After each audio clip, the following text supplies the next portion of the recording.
What is up, guys? X-Masters here, and today we got a review on the LEGO Ninjago Legacy 2021 X-1 Ninja Charger. This set comes with 559 pieces, retails for $50 in the US, and item number is 71737.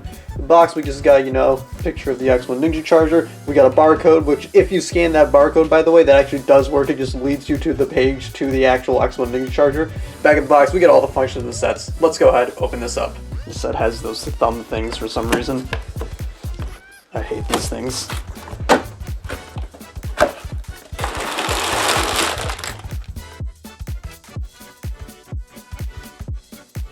So this new X-1 Ninja Charger has a really slick design. There's a lot of slopes all over this thing, just from the front to the middle and then all the way to the back. There are slopes all over this thing, but I think it looks really good. I think it has a really nice aggressive design. Starting off with the hood section, it's fairly obvious what we're looking at here. The front, we got, a little bit of lights, we got some gold katanas, but for the most part it actually is pretty flat. I mean, look at it from the side. Yeah, it's pretty flat, there's not that much there. But then we get, once again, to those slopes. So we got some stickers, we got flame stickers. Those stickers you definitely want to put on. Those are pretty essential, I think, for this. We also have some intake stickers over here.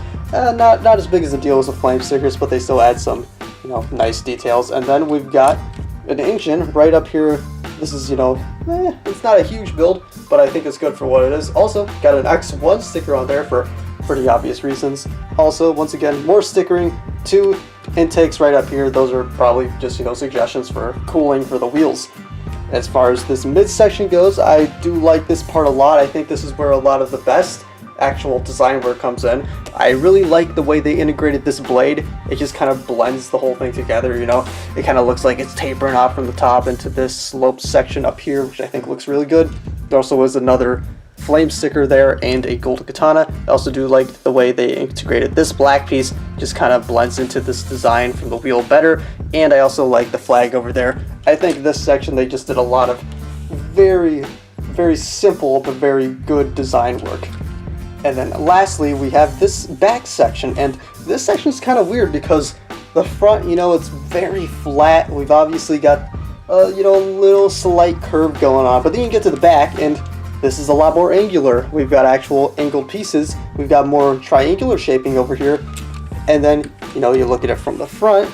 This part is kind of all flat, it's all linear, and then you get here, and this is angled. It's like on a 45-degree angle. You would think it would be up kind of more like that because that's how the rest of it is, but no, it's actually like this. And I think that still looks good, but at the same time, it's kind of like you're looking at 2 different sets. We've got this front half here, and then we've got that back half. So I think it looks good, but it does feel a little bit out of place. And then there is one part of the design which I think is terrible. The back, yeah.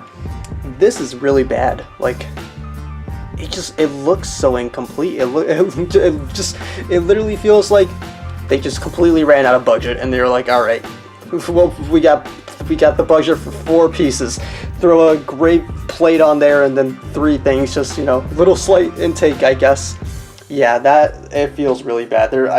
They should have done more here. Even if they included like 2 pieces right up here just to make it look a little bit more red, I think that would make it look better. Yeah, this is, that's not good. One last thing too, spoiler right up here, not adjustable in any way, but I think it looks good for what it is. But okay, that's enough talking about design. Let's talk about the function of the set. So if you're familiar with the original X-1 Ninja Charger, or if you've even seen Rebooted, you probably know what's coming. Back here, we've got a little lever. You push that down, and it launches a bike out. Now, one thing that you gotta kind of be concerned about here is that you gotta make sure these Technic pieces aren't too far connected, because if they are connected in, the wheels, there's gonna be too much friction. They won't spin that well, so they're not gonna launch out too great. And then you also kind of gotta be concerned with how hard you're pressing this, because if you don't press it hard enough, it's not gonna launch out. So you give it a little bit of a good hit, and you can get the bike to come out all the way. So, that is the key thing of this set. That's what was kind of famous about the original set, and that's what made this set so cool to begin with. So I'm glad they brought this back here. I do wish they integrated this lever section a little bit better. It's not horrible, but it could have been, done slightly better, but for the most part, I think that's fine. And then speaking of this bike is pretty solid. There isn't a whole lot to it, but I think it's pretty good for what it is. I do like the 2 stickers that they got up top, and then I like that they have a little flap, a little yellow flap in the back, just to add a little more detail. Again, it's nothing crazy, but I think it's good for what it's supposed to be. And as far as the detailing inside the cockpit goes, we do have 1 sticker up here, and then we have another little console piece, but that's actually a part of the bike.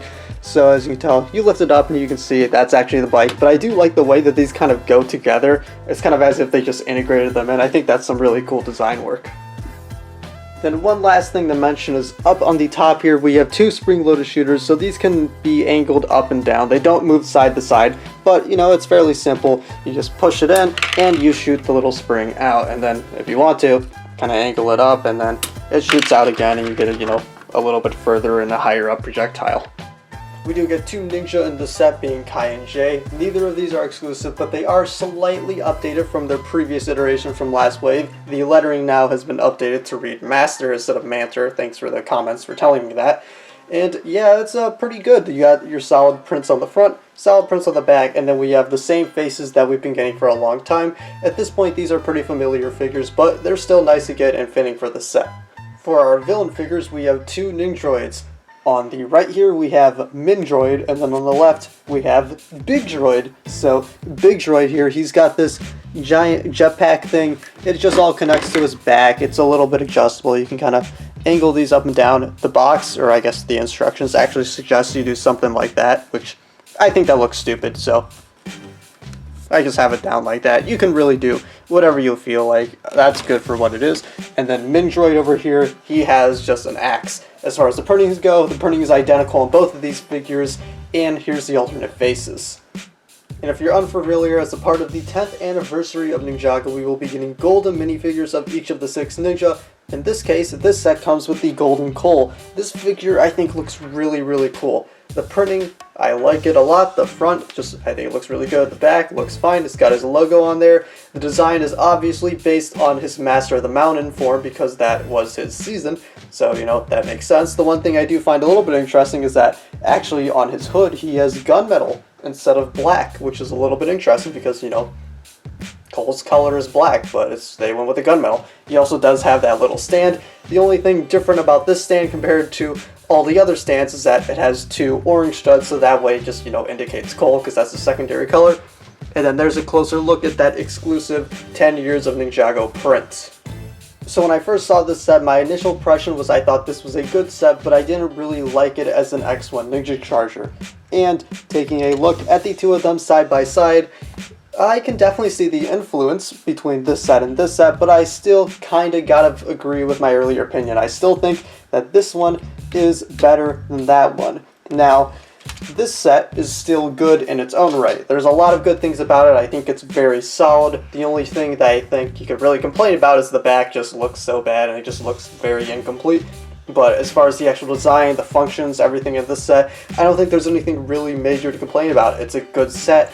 I just don't really think it's that good as an X-1 Ninja Charger. I just don't think the design is quite as good as that original one.